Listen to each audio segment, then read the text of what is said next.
우리가 하나님의 말씀 보겠습니다. 하나님께서 오늘 우리에게 주신 말씀은 요한복음 12장 43절 말씀.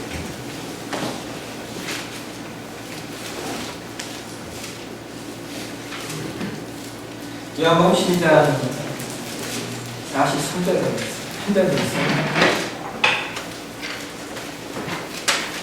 같이 공독하도록 하겠습니다. 그는 사람의 영광을 하나님의 영광보다 더 사랑하더라. 아멘. 주님을 위한 기도를 드리겠습니다. 하나님, 오늘도 우리에게 말씀을 주시옵소서. 주의 말씀을 우리 가운데 증거를 읽을 때 우리가 주의 음성을 듣게 도와주시고, 하나님, 이 말씀을 통하여 우리 가운데 교훈하시고 우리 가운데 깨닫게 하시는 하나님의 선하신 뜻이 이루어지게 도와주시옵소서. 아멘.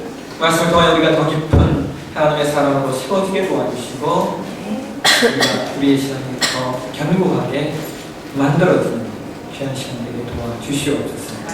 이 시간 성령께서 함께해 주심으로 말미암아 전하는 자나 듣는 자가 하나님의 풍성하신 은혜 안에 온전히 세워지게 도와주시고, 성령께서 교통하시고 조명해 주셔서 말씀의 풍성함이 우리의 삶 가운데 흘러넘치게 역사해 주옵소서. 감사합니다. 거룩하신 예수님의 이름으로 기도합니다. 아멘.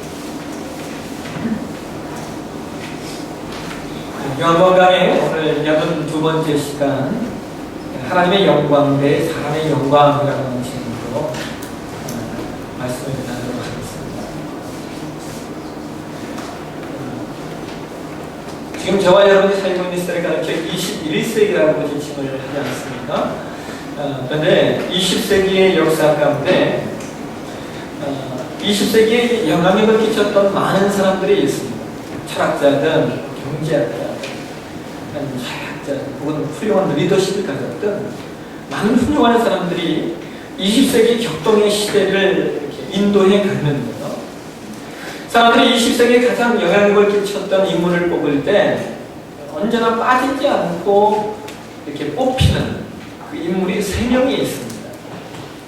그 3명의 인물이 누구냐면, 한 사람은 여러분이 잘 아시는 진화론의 아버지인 찰스 다윈이고, 또 한 사람은 지금은 프로이드라고 하는 사람이 있습니다. 이 사람은 정신의학자이면서 철학자입니다. 지금은 프로이드라고 하는 사람이었고, 그리고 또 하나의 인물, 빠지지 않고 등장하는 인물이 이제 공산주의 사상을 형성했던 칼 마르크스라고 하는 사람입니다. 찰스 다윈은 저와 여러분이 잘 아시다시피 진화론이라고 하는 것을 만들어낸 사람입니다.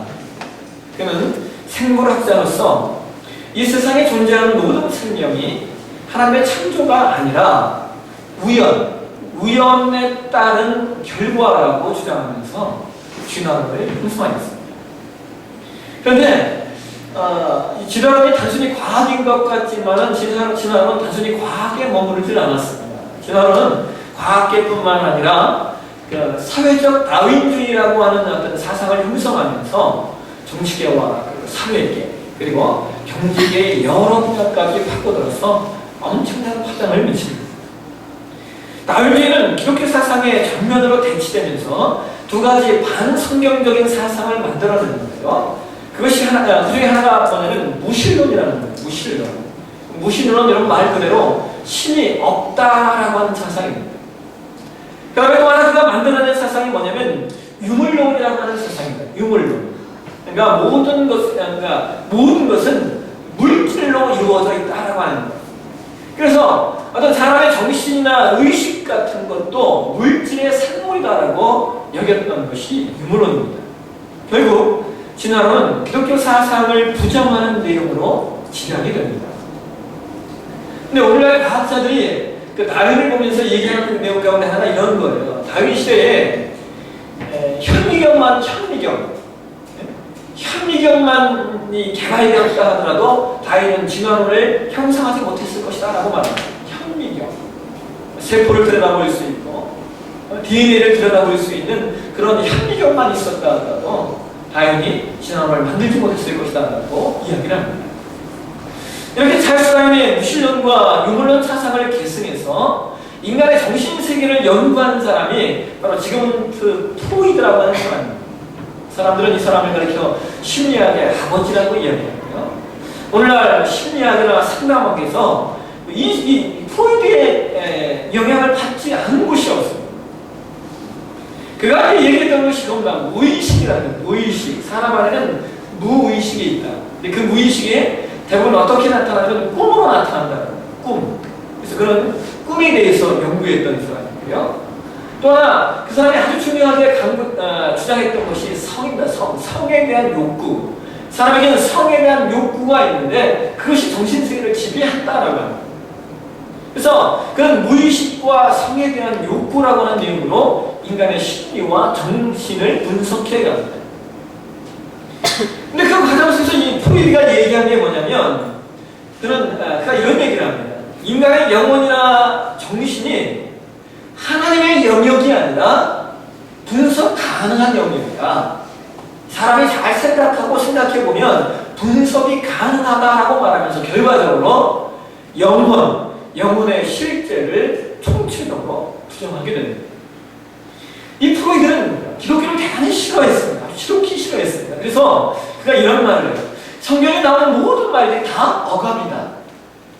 그러니까 성경에 나오는 모든 말들이 다 억압이기 때문에 인간은 자유를 얻어야 되는데 자유를 얻으려면 성경에서부터 떠나야 된다고 그가 이야기를 합니다. 그래서 그가 이런 얘기를 해요. 얼마나 우리 삶 가운데 억압이 많냐. 성적인 억압이 있고 제도의 억압이 있고 전통의 억압이 있으니까 이런 억압에서부터 풀려나야 된다.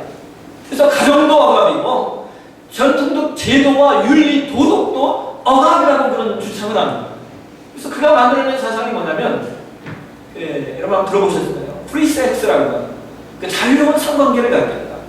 또 프리패밀리라고 합니다. 가정을 어떤 꼭 법적 제도 안에 묶을 필요가 없냐, 묶을 필요가 있냐. 그냥 필요에 의해서 함께 살면 가정이고 필요에 의해서 헤어지면 가정이 아닌 거고 그런 거지 꼭 이 법적 제도로 만들 필요가 있냐라고 하는 내용들을 강조합니다. 이 프로이드의 사상을 많은 사람들이 따라가는데요. 그 속에서 만들어진 게 뭐냐면 여러분 잘 아시는 자유연애 그리고 계약결혼 이런 것들이 결과적으로 우리 사회 가운데 나타나게 되고 지배를 하게 됩니다. 그 다음으로 이런 사상에 아주 결정타를 가한 사람이 누구냐면요. 이제 20세기 유물로 끝나버렸죠. 카를 마르크스라고 합니다. 이 카를 마르크스는요. 카를 마르크스 이전에는 여러분 언제나 사람의 정신이 물질보다 우선순위였습니다. 그러니까 물질보다는 사람의 정신을 중요시 여기고 사람의 영적 세계를 중요시 여기는 어떤 그런 문화의 문명의 사조들이 있었습니다. 근데 카를 마르크스는 그런 이 정신적 세계, 영적 세계가 아무것도 아니다. 그래서 가장 중요한 게 뭐냐면 물질이라는 거예요. 물질, 경제. 그가 이제 말한 말이 이런 거예요. 경제 결정론. 어렵죠? 경제 결정론.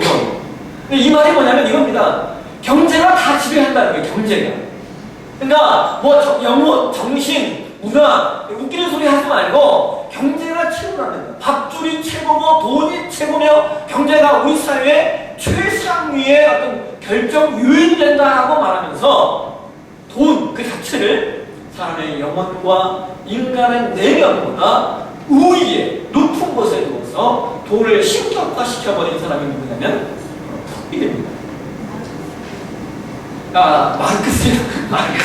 카를 마르크스. 재밌는 것은 이 마르크스가 이러한 돈, 경제에서 노동자들을 해방시켜주겠다라고 하면서 만들어낸 사상이 사실은 이제 공산주의 혁명입니다. 그러니까 재밌는 것은요, 이 폴 존슨이라고 하는 사람이 쓴 책에 이제 벌과 벗은 지식인들이라고 하는 책이 있는데요. 그 책을 읽어보면 그 사람이 그런 얘기예요. 참 마르크스는 참 이중적인 사람이었다라고 표현합니다. 이중적인 사람. 왜 그러냐 그랬더니 마르크스는 그의 삶 가운데요, 단 한 명의 노동자 친구가 없었답니다. 노동자들을 해방시켜주겠다고 자신의 사상을 만들어낸 사람인데 그의 삶 가운데 단 한 명의 노동자가 친구로 있었던 사람이 없다라고 하는 거예요. 오히려 그는 그의 삶의 말년에 그는 가정도 파괴되고 말년에 혼자 그의 삶을 보냈던 사람인데 그가 뭘 기뻐했냐면 두 명의 하인을 부리고 있다라고 하는 것을 대단히 기뻐하며 즐거워했던 사람이라고 해요. 내가 돈 주면서 두 명의 하인을 부리고 있는 것을 대단히 기뻐했던 거예요. 하인을 마음대로 쓰는 것에 대해서 우월감을 가지고 살았던 사람이 마르크스라고 합니다. 그러니까 그 사람이 그 책에서 그런 얘기를 해요. 자신의 가르침과는 모순되는 삶을 살았던 사람이 마르크스다라고 이야기를 합니다. 여러분 제가 왜 지금 다윈, 프로이트 그리고 마르크스 얘기를 하냐면 여러분 20세기의 인류사에 가장 큰 영향력을 끼쳤던 사람들은 모두가 다 하나님을 떠나고자 했던 사람들이었고 하나님의 말씀 성경을 떠나기 위해서 몸부림을 쳤던 사람들이다라고 하는 것을 이야기하라고 하는 겁니다. 그래서 우리가 신자로서 하나 깊이 생각해 보셔야 될 것이 뭐냐면 지금 여러분과 제가 살고 있는 21세기라고 해서 20세기와 크게 다르지 않을 거라는 겁니다. 여전히 세상은 하나님을 떠나기 위하여 몸부림칠 것이고 기독교 신앙을 배격하기 위하여 그것이 철학계든 그것이 사회계든 경제계든 문화계든 모든 영역에서 발악을 할 것입니다. 자, 그렇다면 왜 세상이 이렇게 하나님에게서 여러분 성경에게서 떠나려고 몸부림을 칠까요? 여러분 가끔씩 한번 생각해 보신 적 있습니까? 우리나라도 보면 세상 사람들이 여러분 다른 종교에는 상당히 관대합니다. 여러분 그 느끼십니까? 불교 신자가 아니어도 보편적으로 우리나라 사람들이 불교에는 관대합니다. 또 어떤 샤머니즘의 영역을 보아도 사람들이 그 영역에 있어서는 얼마나 관대한지 모릅니다. 그런데 기독교에는 관대하지가 않습니다. 물론 어떤 면에서 기독교가 잘못하는 일이 있기도 합니다만 그러나 우리가 명확히 해야 될 건 이런 거죠. 기독교가 잘못이 아니라 기독교 신앙을 하는 일부의 사람들이 잘못을 하는 겁니다. 그 일부의 사람들 때문에 기독교가 싸잡아서 욕을 먹는 겁니다. 하여간 어쨌든 세상 사람들은 다른 종교에 대해서는 보편적으로 사람들이 너그러운 반면에 기독교에 대해서는 대단히 혹독한 도덕과 윤리를 요구합니다. 여러분 왜 그럴까요? 왜 세상의 사람들이 그렇게 기독교에 대해서는 혹독한 도덕과 더 높은 윤리 체계를 요구하는 것일까요? 그럼 그 이유가 왜 그런지 아십니까? 저는 그 이유가 기독교가 아직 살아있다라고 하는 것의 반증이라고 봅니다. 다시 말하면 세상 사람들이 기독교가 욕먹는 것은 기독교가 아직 살아있기 때문이라는 말입니다. 반면에 기독교가 세상 사람들이 더 이상 욕먹지 않는다라고 하게 되면 오히려 기독교는 죽은 겁니다. 사람들이 우리에게 혹독한 도덕과 윤리 체계를 요구하는 것은 기독교는 다른 종교와 다를 것이라고 하는 것이라고 하는 기대감 때문입니다. 그래서 왜 기독교 신앙이 세상과는 구별되고 더 큰 기대와 요구를 받게 되는 것일까? 그래서 여러분 기독교 신앙이 사람으로부터 시작된 종교가 그런 신앙이 아니기 때문입니다. 세상의 모든 다른 종교는 그 신앙의 시작이 사람으로부터 시작되었고 그 목적이 사람을 위한 것입니다. 그런데 기독교 신앙은 그 시작 자체가 인간으로부터 기인한 것도 아니고 동시에 그 목적 또한 역시 인간을 위한 것이 아닙니다. 기독교 신앙은 우주 만물을 창조하신 하나님으로부터 시작되고 기독교 신앙의 절대적인 목적은 그 우주 만물의 주인이신 하나님을 영화롭게 하고 그분 안에서 참다운 인생의 존재 목적을 찾아 기쁨을 누리기 위함입니다. 그래서 여러분 그 세상의 사상이 무슨 대단하게 이야기하지만 대단한 게 아무것도 없습니다. 내용이 결과적으로 어떻게 치닫되냐면 하나님 중심이냐 아니면 인간 중심이냐라고 하는 거예요. 그러니까 모든 철학은 이것으로 나뉩니다. 하나님 중심이냐 인간 중심이냐. 뭐 그것이 경제도 마찬가지고 하나님 중심의 경제냐 인간 중심의 경제냐. 문화도 마찬가지입니다. 하나님 중심의 문화이냐 사람 중심의 문화이냐. 그래서 우리가 조금 더 유식하게 표현하면 이렇게 표현할 수 있습니다. 신본주의냐 아니면 인본주의냐. 사람들이 오해하는 것 중에 하나가 이런 것이 있어요. 뭐냐면 인간이 인간 스스로 유토피아, 즉 낙원을 만들 수 있을 것이라는 오해입니다. 그러면서 기독교 신앙이 인간의 삶을 억누른다고 하는 잘못된 가치들을 갖고 있습니다. 근데 여러분, 인간의 삶에 참 어려운 게 뭐냐면 여러분 이겁니다. 자유와 방종을 어떻게 구분하시겠어요? 여러분 어디까지가 자유이고 어디부터가 방종입니까? 인본주의, 인간 중심으로 모든 것이 규결되면 자유와 방종 사이가 구분이 되질 않습니다. 여러분 우리나라 문화에 몇십 년 전만 해도 동성애는 죄악이었죠. 근데 여러분 지금 사람들이 동성애 죄악이라고 하지 않습니다. 오히려 성적 소수자의 권리를 찾아줘야 된다고 이야기를 합니다. 어디까지가 인간의 자유고 어디부터가 방종이냐라고 하는 거예요. 그러나 기독교 신앙은 이 부분에 대한 확실한 선이 있습니다. 기독교 신앙은 이러한 부분에 대한 자유와 방종 사이에 대한 선을 그어놓고 이렇게 살아가는 것이 참다운 자유고 여기서부터는 방종이다라고 이야기를 합니다. 보편적으로 이와 같은 잣대와 기준이 없으면 인간에게 있어 자유와 방종만큼 헷갈리는 것이 또 없습니다. 여러분, 우리의 삶에 인간의 힘으로 해결되지 않는 것들이 얼마나 많이 있습니다. 여러분, 인간을 위한다고 만들어낸 것 중에 정말 인간을 위하여 옳게만 쓰여진 것들이 있습니까?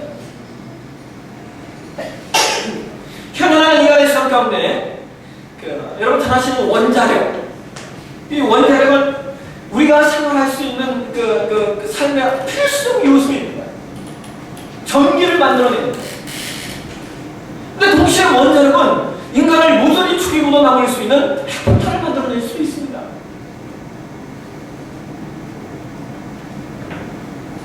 제가 시대의 흐름을 보면서 하나 이게 참 보는 것 중에 하나가 이런 게 있어요. 뭐냐면 제가 예언 하나 하겠습니다. 예언합니다.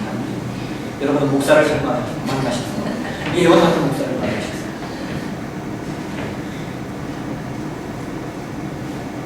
앞으로 인류에 있어서요 가장 큰 해악과 문제를 야기하게 될 것이 뭐냐면 복제입니다. 뭐 그것이 동물을 복제하든 아니면 인간을 복제하는 것이든 그 모든 것들이 우리의 인간의 삶을 풍요롭게 할 것 같지만 전혀 그렇지 않게 될 겁니다. 복제 과학이 확대되고 그 기술이 커지면 커질수록 동물은 동물대로 그 생태계에 엄청난 혼란을 야기하게 될 것이고 인간은 인간대로 그 인간의 존엄성이 땅에 완전히 떨어지는 그 고통의 시간을 맞이하게 될 겁니다. 우리 어르신들이 그런 얘기 하잖아요, 여러분. 잘 죽는 게 축복이라고, 잘 죽는 게 복이라고. 잘 죽는 게 복인데 죽지 않겠다고 바라다니 이 인간사의 생태계가 인간사의 그 구조가 제대로 돌아갈 수 없게 되는 겁니다. 상하시나요?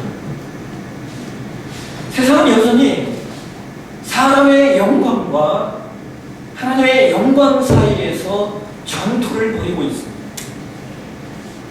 크리스천은 하나님의 영광을 위한 삶을 위하여 전투하고 있다면 세상의 사람들은 사람의 영광을 위하여 전투하고 있습니다. 시편 2편으로 가시면 시편 기자가 이런 말을 합니다. 시편 2편 한번 보실까요? 시편 2편 1절에서 4절 말씀 우리 같이 한 목소리로 한번 읽겠습니다. 시작. 어찌하여 이방가를 세상의 고난들이 나서며 하나님이 서럽게 하여 여호와와 그의 기름 부은 받은 자를 대적하며 우리가 그의 맹 것을 끊고 그의 결박을 벗어버리자 하는도다. 하늘에 계시니까 웃으시며 주께서 그를 비웃으시는다. 여러분 1절을 보시면요, 1절에서는 세상의 모습을 두 가지로 표현하고 있습니다. 하나는 세상은 늘 분노한다라고 하는 거예요. 여기 이 분노한다라는 단어가요, 이 소란하다라는 뜻입니다. 소란하다라는 단어입니다. 여러분 이 분노한다라고 하는 단어는 여러분 주전자에 물을 끓이잖아요. 그럼 물을 끓일 때 주전자 뚜껑 물이 막 끓으면 탁탁탁 끓으면 소리를 내지 않습니까? 그 단어입니다. 세상 안에는 그렇게 펄펄 끓으면서 요란하다라고 하는 거예요. 그 다음에 또 하나 세상은 헛된 일을 꾸민다. 헛된 일. 이 헛된 일을 꾸민다라고 하는 이 말씀을 개역 한글판 성경에서는 허사를 경영하는고라고 말하고 있습니다. 허사. 무엇인가를 열심히 만들어내고 뛰어다니지만 그러나 그것들이 다 허사라고 하는 거예요. 허사. 그렇다면 세상이 왜 이렇게 분노하고 허사를 경영하는가? 그 이유가 뭐냐면 이들을 보시면 이렇게 말합니다. 세상의 고난들이 나서며 관원들이 서로 꾀하여 여호와와 그의 기름 부음 받은 자를 대적하며. 여러분 결국 세상이 분노하고 끊임없이 무엇인가를 만들어내는 이유는 하나님과 하나님의 기름 부음을 받은 자, 즉 기독교와 그리스도를 대적하고 공격하기 위해서라는 거예요. 여러분 한번 보십시오.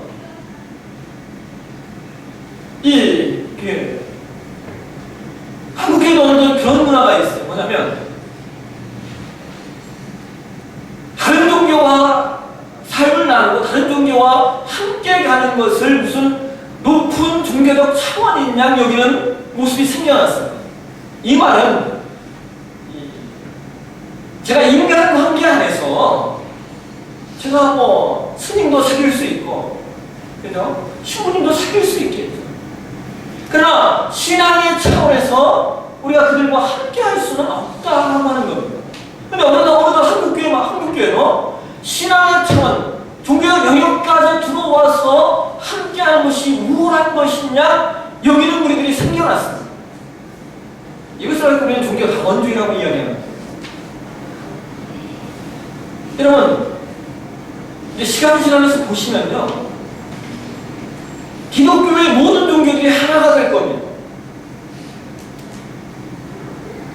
그래서 시간이 지나면 기독교 대 다른 종교, 이 대립이 형성될 겁니다. 인본주의적 세상의 종교와 신본주의적 기독교의 대립으로 이제 이 구도가 바뀌게 될 겁니다. 그래 이렇게 기독교를 대적하기 위해서 합종 연맹을 하는 이유가 뭐냐? 3절이 그렇게 말합니다. 3절 보실까요? 우리 같이 한번 읽겠습니다. 시작. 우리가 그들의 맹 것을 끊고 그의 결박을 벗어버리자 합니다. 여러분, 3절에서 말하는 맹 것과 이 결박이라고 하는 단어가요, 영어 성경에 보게 되면 체인, 그다음에 패턴이라고 하는 단어를 쓰고 있습니다. 체인은 말 그대로 뭐예요? 사슬고리를 의미하는 것이고요. 패턴은 족쇄입니다. 족쇄. 세상 사람들이 기독교인들에게 말하는 거예요. 기독교인들이 가지고 있는 사슬고리와 족쇄를 끊어주겠다 하고 말하는 겁니다. 여러분 말 그대로 어감으로 들으면 얼마나 감사한 말입니까? 우리의 고리와 족쇄를 깨트려준다는 말입니다. 근데 이것은 그런 의미의 것이 아닙니다. 여러분 사슬고리와 족쇄는요 어딘가에 연결되어 있다는 말입니다. 그렇죠? 어딘가에 연결되어 있기 때문에 사슬고리가 묶여 있는 거고, 어딘가에 연결되어 있기 때문에 족쇄가 달려 있는 겁니다.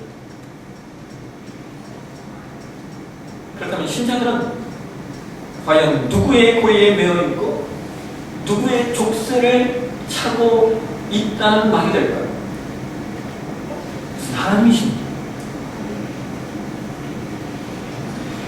우리에게 걸려있는 사슬고리는 예수님이고 우리의 족쇄는 성령님이십니다. 왜 하나님께서 우리를 고리 걸어 놓으시고 족쇄 채워 놓으십니까? 여러분, 왜 고리 걸어 놓고 족쇄 채워 놓으시나요? 이유는 단 하나입니다. 아무데나 가지 못하게 하기 위해서입니다.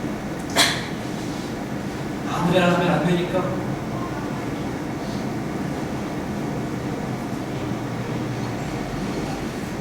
아무데나 가게 되면 세상이 우리를 삼켜버리게 됩니다.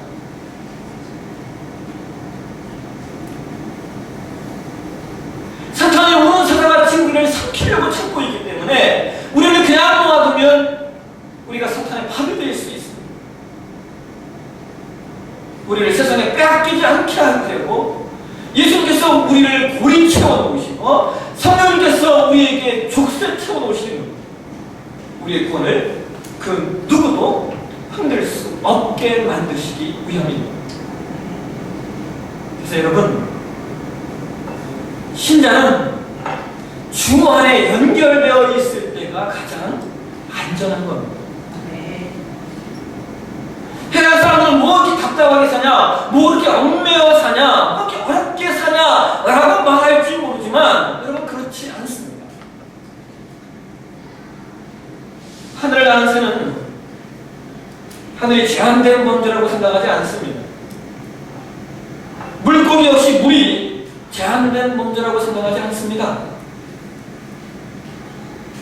여러분, 물고기가 어느 날 그렇게 얘기하는 거예요. 야, 내가 꼭 물에서만 살 필요 있냐? 물 밖으로 한번 나가보자. 네? 물고기가 물 밖을 나왔습니다. 동시에 나옴과 동시에 자유를 얻는 겁니까? 죽음을 얻는 겁니까? 기차는 레일 위에 있을 때 자유한 겁니다. 레일을 벗어나면 그걸 가지고 우리는 탈선이라고 말합니다. 기차가 자유로울 수 있는 것은 레일 위에 있을 때입니다. 여러분, 지금이야 워낙 길이 흔해져서 길이지 않습니까? 그러나 과거만 해도 길이 그렇게 흔치 않았습니다. 그래서 많은 사람들이 길을 만들었습니다. 길을 만든 이유가 뭔지 아십니까? 뭐 여러 가지 이유가 있겠지만 그 중에 하나가 안전을 위해서입니다. 안전하게 왕래하기 위해서입니다.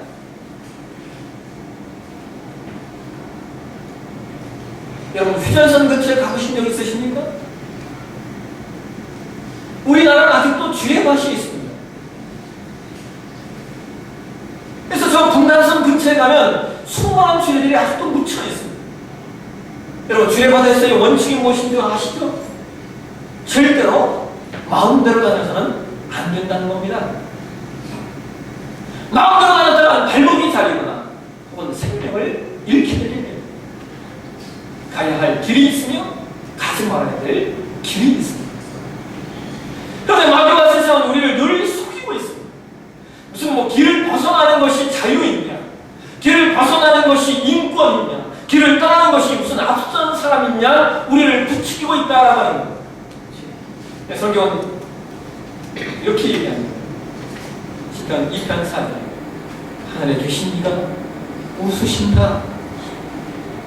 주께서 그들을 보시고 비웃으신다 라고 성경은 말하는 겁니다.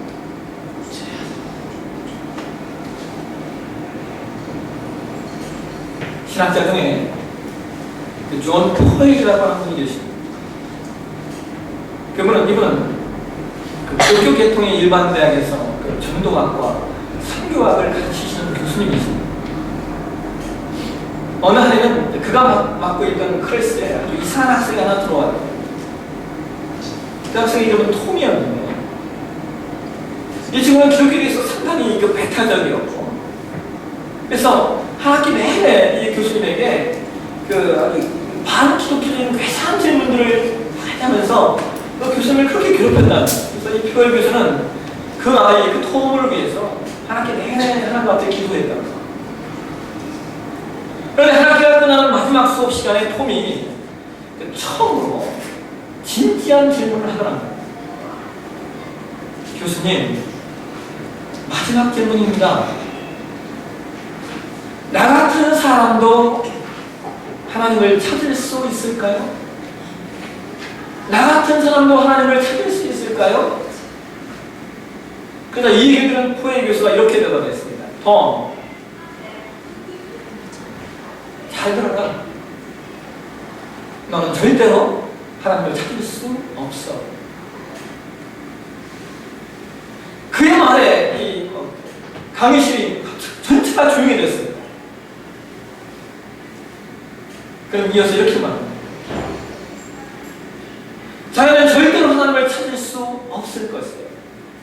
그러나 기억하길, 하나님은 반드시 자를 찾아오실 것이에요. 아멘. 하나님을 찾아오실 것은 이것을 반드시 기억하게 하나, 하나님은 사랑이시라는 것이에요. 그로부터 4년이 지났습니다. 4년이 지난 어느 날 톰이 학교로 포엘 교수를 찾아왔어요. 초췌한 얼굴에 머리카락은 다 빠져서 이 머리카락이 하나도 없는 그 모습으로 서 있을 때만 이상하게도 눈빛만은 살아있더라고요. 포엘 교수가 놀라서 이렇게 말해요. 웬일인가? 얼굴이 안 됐네 하고 이야기하니까 이 톰이 이렇게 얘기해요. 교수님, 제가 학교를 떠날 때 교수님께 들었던 것처럼 하나님께서 저를 찾아오셨음을 알려드리려고 왔습니다. 이 말 듣고 포엘 교수가 놀라. 아, 그래? 그런데 왜 얼굴이 그 모양인가? 톰이 이렇게 얘기해요. 작년에 암 선고를 받았습니다. 그날 저는 알았죠. 아, 교수님이 말씀하신 대로 하나님 나를 찾아오셨구나. 그러나 저는 인정하고 싶지 않았어요. 그래서 속으로 싸웠어요. 나는 절대로 하나님을 안 믿어. 나는 절대로 교회에 안 나갈 거야. 나는 절대로 포엘 교수의 말을 순응할 수 없어. 그런데 제가 죽기 전에요, 하나 소망이 있었어요. 마지막 소망이 하나 있었는데 그게 뭐냐면 아버지를 만나는 일이었어요. 아버지와 저는 좋지 않은 관계였어요. 아버지는 저를 저주하며 쫓아내다시피 했지만 죽음을 앞둔 상황에서 저는 꼭 한 번은 그런 아버지지만 아버지를 만나보고 보고 싶어졌어요. 근데 마음이 두려움이 쳐들기 시작했어요. 왜냐하면 내가 아버지를 찾아가면 아버지가 저를 맞아주지 않을 것 같은, 나를 다시 쫓아낼 것 같은 그런 마음의 두려움이 들었어요. 용기를 내서 아버지를 찾아갔는데 나의 예상을 깨고 아버지가 저를 부둥켜 안고 펑펑 우셨습니다. 그 제가 처음으로 늙은 아버지의 품에 안기는 순간 제가 무슨 생각을 했는지 아세요? 아, 아버지가 나를 사랑하시는구나. 바로 그때 제게 한 가지 생각이 더 밀려왔어요. 우리 아버지가 사랑이라면 하나님은 물론 사랑일 거야. 하나님은 사랑일 거야. 저는 그 하나님을 향한 마음의 문을 열었어요. 그리고 교회에 나가 복음을 들었고요. 예수님을 저의 구주와 주님으로 마음속에 영접했죠. 그리고 저는 변했어요. 톰의 말에 감동한 포엘 교수가 그에게 이렇게 말합니다. 부탁이 다음 주에 내 강의 시간에 와서 방금 나에게 이야기한 자네의 간증을 우리 학생들에게 좀 들려주게라. 톰이 네, 그렇게 기꺼이 내가 그렇게 하겠습니다. 두 사람이 이 약속을 하고 헤어졌어요. 그런데 약속을 이틀 앞두고 톰에게서 전화가 걸려왔습니다. 교수님, 제가 앰뷸런스에 실려 병원에 왔어요. 제가 학교에 못 갈 것 같으니까 교수님 제 대신 학생들에게 말씀해 주세요. 하나님이 톰을 찾아오셨다고요. 아, 교수님, 그 클래스의 학생들뿐만 아니라 교수님의 일생이 끝날 때까지 제 얘기를 전해주세요. 하나님이 톰을 어떻게 찾아주셨는지, 어떻게 찾아오셨는지 그걸 얘기해 주세요. 그리고 이렇게 말해 주세요. 교수님의 말처럼 하나님은 사랑이시라고 말합니다.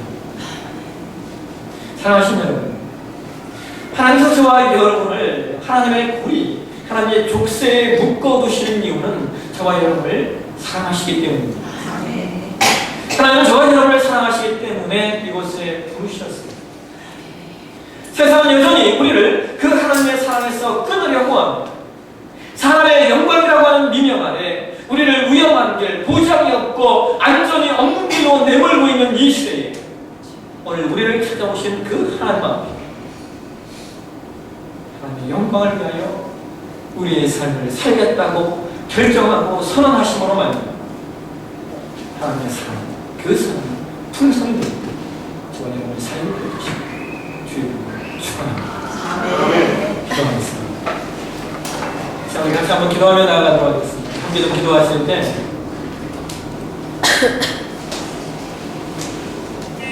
이렇게 기도했으면 좋겠습니다.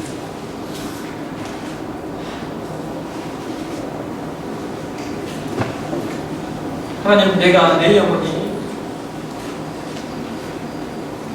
하나님의 사랑 안에서 거할 수 있는 존재가 되게 하셨으니 감사합니다. 날마다 하나님의 사랑 안에 살게 해주시옵소서. 또 혹은 하나님, 내가 아직 하나님의 사랑을 발견하지 못했습니다. 하나님의 사랑을 발견하지 못하신 분들이 있다고 하기 때문에 이 시간 기도하면 하나님, 톰에게 찾아가 주셨던 것처럼 이 시간 나에게도 찾아와 주시옵소서. 하나님, 나에게 찾아와 주심으로 말미암아 내가 하나님의 사랑을 발견하게 도와주시옵소서. 그래서 우리 같이 한번 하나님 앞에 기도하며 나아가도록 하겠습니다.